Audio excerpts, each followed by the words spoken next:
Whoa, you're with Special K, and I've got Jimmy Cozier here from J Records. What's up, man? What up, dog? Everything good over here? It's a pleasure finally getting you up here to hang out with us for a while. This album, I've heard a little advance on it. It's pretty hot, man. Good looking out. Good. And your track right now is climbing the charts. I heard radio stations are finally starting to pick you up and put you on. Yes, they are. Adding it like crazy right now. That's good. That's good. So we're going to talk about that first track, She's All I Got. Right, exactly. What inspired you to write that one? Well, honestly, I did not write that. That was written and produced by Mike City. Who is currently giving us Sunshine Anderson, has given us the hit for Carl Thomas, Dave Hollister. You know what I mean? So I went to LA to meet with him because my album was completed and they felt like I just needed one record that had an urban touch.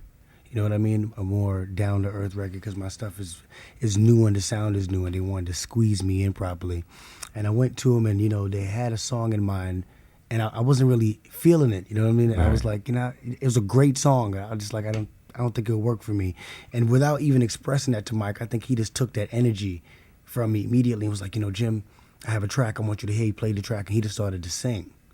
Oh, man. As soon as he sang it, I was like I felt like he had like been looking over me for the past 5 years and seeing what I've been going through, seeing what some of my friends had been going through, because it was such the record related so directly to what I had been, through in prior situations and what I've seen, dogs of mine go through. So right. Instantly I was like, yo, this is it. That's funny you said that because that was a question I had for you. The lyrics, were they something that came from your heart? Because I kind of feel it when you're singing it, I sorry to cut you off. I must say, though, when Mike sang it to me, immediately I took it because I flew out to New York that night. The next day, I went to the studio and just sang it. One take.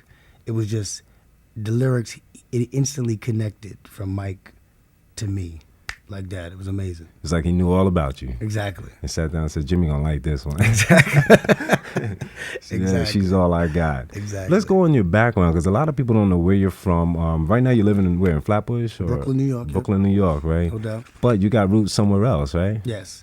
Jamaica. My mom, my family's from Jamaica and Guyana, actually. Oh, okay. So I'm a little fused up. You know what I mean? So that's where the flavors on the album, all stem from. It's that background, that Caribbean and South American background that, all entangled with my dad being a jazz musician.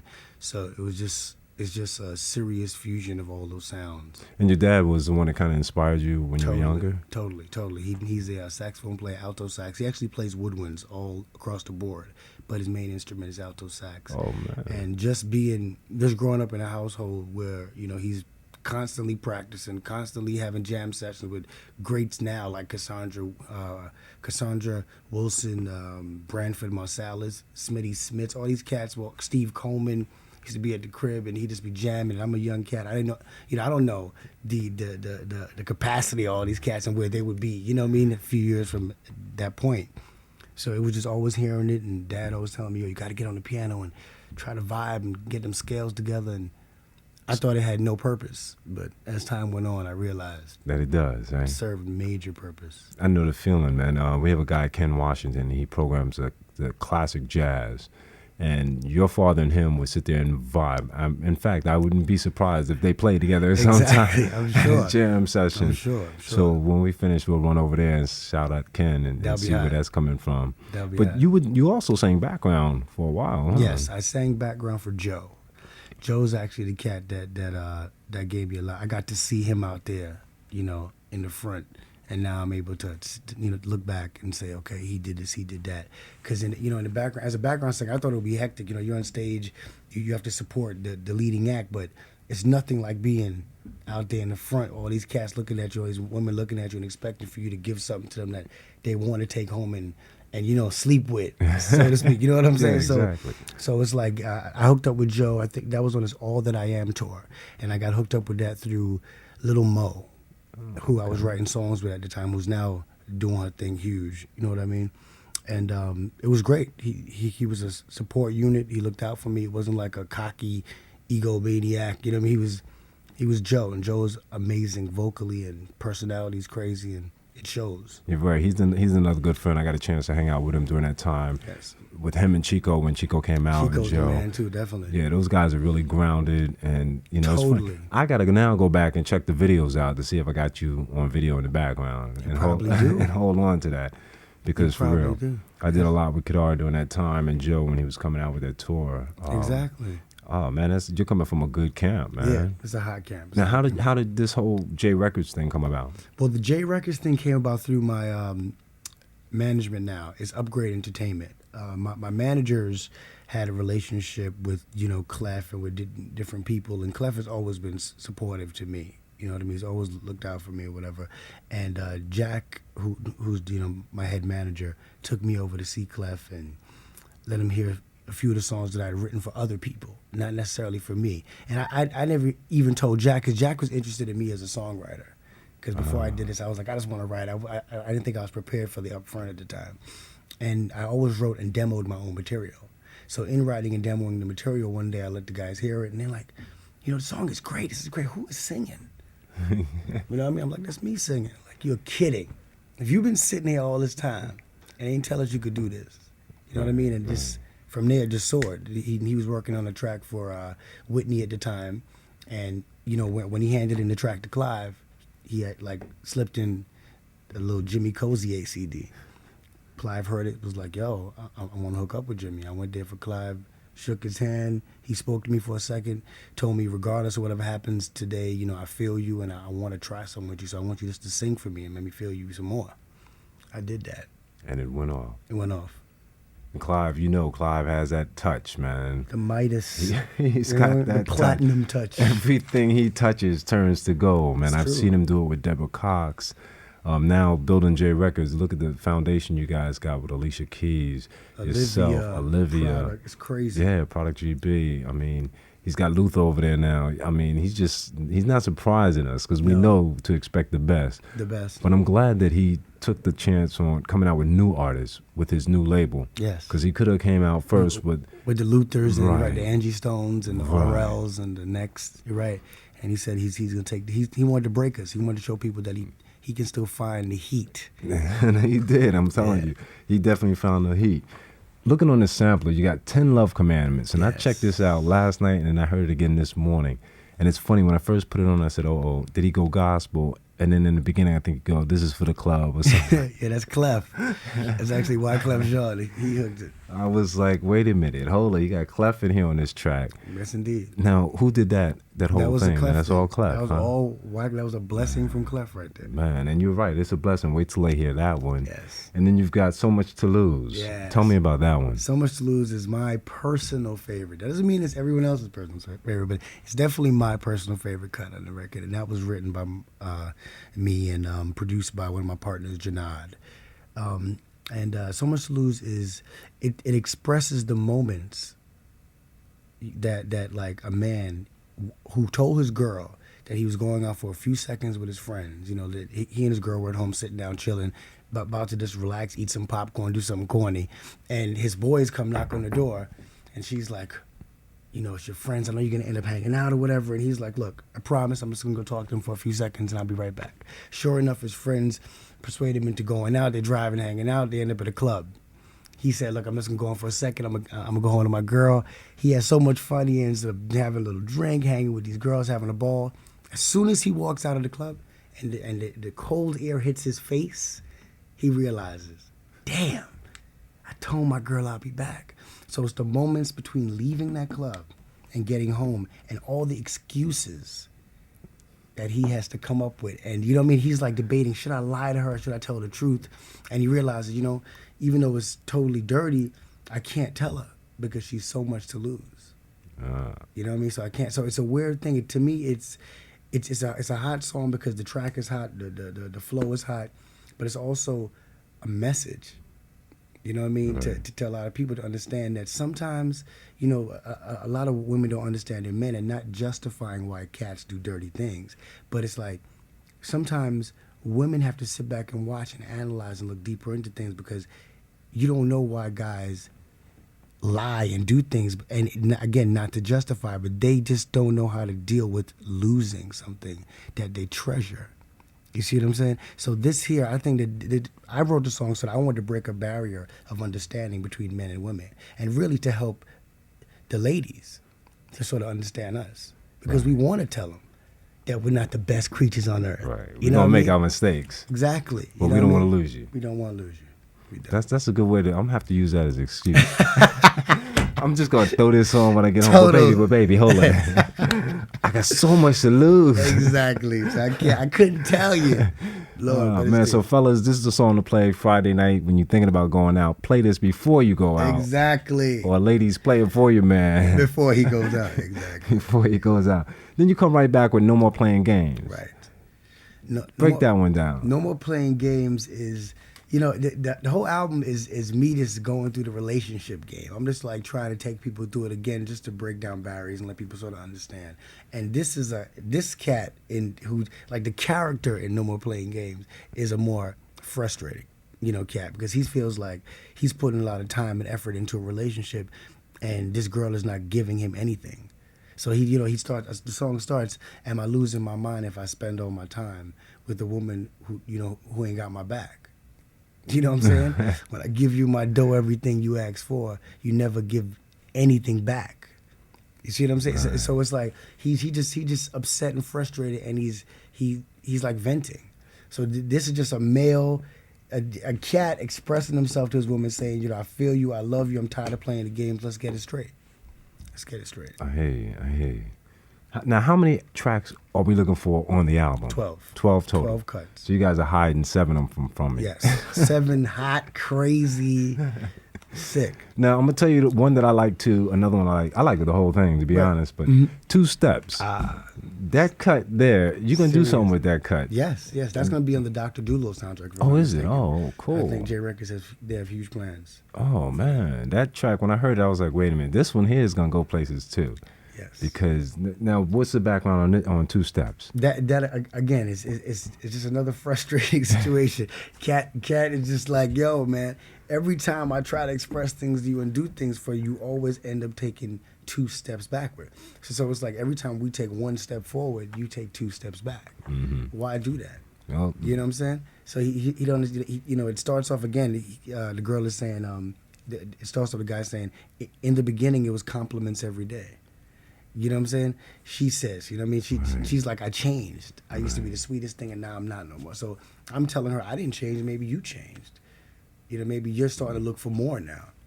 You know what I mean? So it's just, again, the album is it's like the relationship Bible.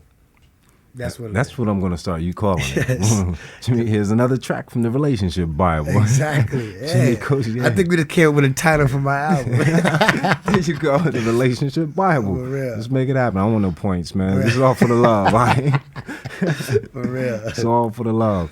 But it's so funny, man. I'm looking here. You've worked with Junior Mafia on the single Backstabber. Like we said, Joe, Gladys Knight. What was it like working with her in Boyz II Men? Well, the Gladys Knight Boyz II Men thing was more. I was with Joe. I was on tour with Joe, and in being on tour with Joe, we opened up for those people, and in turn getting the vibe with those people. So it was never direct, work. Now I noticed one of your other musical influences is the great Donny Hathaway. Mm-hmm. It's so interesting that so many male artists now, younger male artists, are going back and looking at Donny Hathaway. Mm.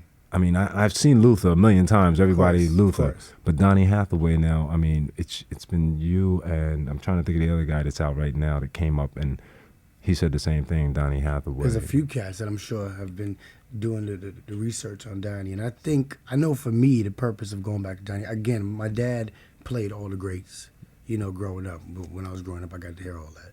But Donny had like a serious passion thing going on. Like cat sounded like he was just hurt forever. You know what I'm saying? So and not because I'm not a hurt guy. You know what I'm saying? I'm more of a happy, go lucky cat. But it's like everybody gets in those moods where you feel that, and he is that mood. Right. You see what I'm trying to say? He's just there. So when you on stage and you wanna express the being a soul singer, cat, you know what I mean? You got to go to a real soul singer, which is Donny. So he helps me to bring out that pain. I can sing Donny Hathaway, the tear can fall out my eye, because you just get caught up in that moment. It's like you allow him to come in and... What's one of your favorite Donny Hathaway songs? I Said I Loved You. Let me hear some. It's If I ever leave you, baby, you can say I told you so. And if I ever hurt you, you know I hurt myself as well. Yeah. Is that any way for a man to carry on? Do you think I want my loved ones gone? Said I loved you more than you'll ever know. More than you'll ever know. Whew. I'm hoarse too. Forgive me, y'all. But you're right. That spirit is there. I can feel it. There. I could see your face change when you got into that mode, man. He's in there. It's just a serious thing, Donny. Man, now he had Roberta Flack as his partner. Yes. Of all the female artists out there, who would you, if you had a choice to pick, who would you pick to be your Roberta Flack? Wow. You know, that's a big one, because I've been blessed with having two female, like these two women that are on my label, right. Olivia and Alicia Keys. Both of them are the two next things. You know what I'm saying? The only other woman that I rate like those girls is Sunshine Anderson. You know what I mean? Mm-hmm. But like Olivia and Alicia are my two girls, so it'll be hard. I'd probably end up having two Robertas. You know what I'm saying? Hey, you could do a trio, you know man. what I'm saying? It's real. Has there been a trio with one man and two females? They need to be. I'm ready to start it, because the musical connection that I have with both Alicia and Olivia, amazing. You know, Alicia and I have a track on both our albums called Mr. Man. Okay. It's a duet. Incredible. You're going to fall in love with that track. And then Olivia and I have a duet called Look Around. Passionate ballad. So it's like, you know, if I had to pick, I couldn't pick between those two, but it'll be between those two. And I heard Olivia blow. She surprised me when she came up here, and I mean, we were talking about the track Bizounce, and I said, do me a favor, sing something, and she broke out gospel and blew me away. I had to sit back. Listen, Olivia she is the truth. She's a secret right now, man. And and it's dope, because Alicia is raw. There's no denying Alicia. You understand me? Alicia get up there, start playing that piano, start singing, everything is over. But Olivia, you know, they threw her out there with a hot little urban record. Cats is feeling her. They think she's on some, like, you know, Aaliyah Adina thing. Right. And really, you know what I mean? Olivia is like Alicia, man. She got that musical background stemming from, you know, a college, and she went to a little college that gave her that vibe, and she got it. She's a vocalist. She's a true musician also, and it's gonna be seen. I can see J Records just coming out with a tour on their own, really. Definitely. With the whole roster that you guys have. Yes. Man. Now, it's funny, we're talking about all the, like, the old timers. I can't even call them old timers. I'd rather call them classic soul legends. Right. Really. What would you tell the young cats that are out there now that are inspiring, that are sitting down writing these songs and following your footsteps and Olivia's and everybody else's? What would you tell them to keep them focused, man? Because right now there's a lot of lost focus. They think sometimes that I should go to hip-hop and do the hip-hop, or just be a rapper and bling, pop my collar. Well, all I can say is, if you're really true in your heart and you want to follow a career as a vocalist and you're trying to express yourself on that level, you got to dig within yourself. You know what I mean? You got to dig deep. You got to pull it out, because, you know, I was really trying to do this for a long time, and it really took for me to go through my little storms. You know what I mean? It's like, it took for me to have my issues, me having to deal with, do I want to keep a job? Do I want to stay in school? And you know, and everyone's battles in life are going to be totally different. You know what I mean? So I said, you know what? I'm not going to sit here and try to make a song that is going to sound like Usher, is going to sound like Tyrese. Because, you know, Usher and Tyrese stand alone in their format. They are bosses of what they do. You see what I'm saying? So I decided what I'm going to do is be the boss of what I do. And the only way to do that is by selling my lifestyle and selling what Jimmy Cozier truly goes through. So my advice to people will be, please, if you, at the end of the night, you have to give off you to the world. Let the world see you, all of you. I hear you. You know what I mean? So and that's a big responsibility, because you don't want to give off no negative energy. You see what I'm saying? So you got to really get within yourself and straighten you out and then deal. So for anyone who feels like it's taking a long time, you need to just evaluate yourself and make sure that everything is going all right with you.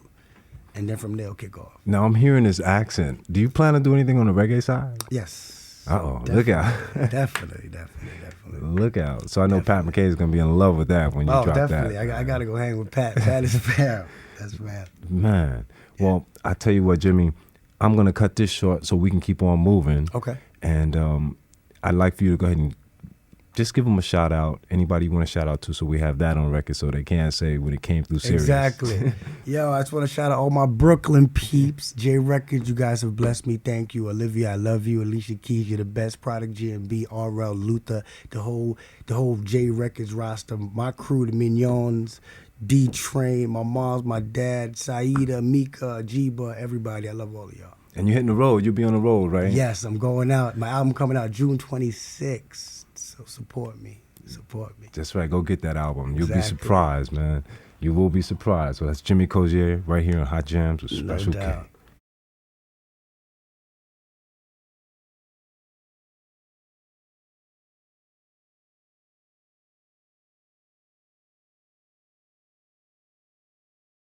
Soundcheck.